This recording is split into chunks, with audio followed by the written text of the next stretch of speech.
మీరు తీసుకునే అదే మందులు, అదే నాణ్యమైన మందులు, కానీ సగం ధరకే. అవును, మెడ్ప్లస్ బ్రాండ్స్ పై 50 to 80% తగ్గింపు. ఇప్పుడు సాధారణంగా వ్యాయామాలు చేసేటప్పుడు అధికంగా చేసినప్పుడు మన కాళ్ళు చేతులు వణుకుతాయి చేసిన తర్వాత, వర్కౌట్ చేసిన తర్వాత. దీనికి గల కారణాలు ఏంటి? అసలు వ్యాయామాలు ఎక్కువ చేయడం ద్వారా నరాల వీక్నెస్ అనే అవకాశం ఉందా?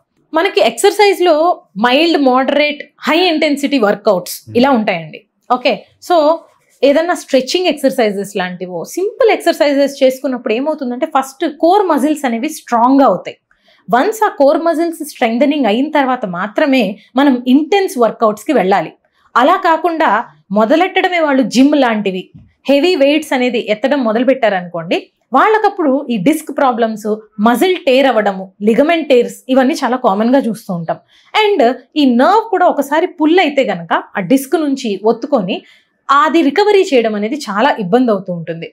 అండ్ వీళ్ళలో చాలా కామన్గా చూసేది మజిల్ క్రాంప్స్ కూడా. చేతులు కాళ్ళు వణకడానికి కూడా రీజన్ అదే. ఎందుకంటే వాళ్ళ వర్కౌట్ చేసే టైంలో సరైన న్యూట్రిషన్ తీసుకోరు, ఫ్లూయిడ్స్ తీసుకోవాలి. అండ్ సోడియం, పొటాషియం ఇలాంటి ఎలక్ట్రోలైట్స్ ఏవైతే మన బ్లడ్లో నడుస్తూ ఉంటాయో నార్మల్గా డీహైడ్రేషన్కి లోనైనప్పుడు, ఇంటెన్స్ వర్కౌట్ చేసినప్పుడు ఇవి డెఫిషియన్సీకి లోన్ అవుతాయి. అలాంటప్పుడు వాళ్ళలో ఆ వీక్నెస్, మజిల్ క్రాంప్స్ అన్ని ఎక్కువగా వస్తూ ఉంటాయి.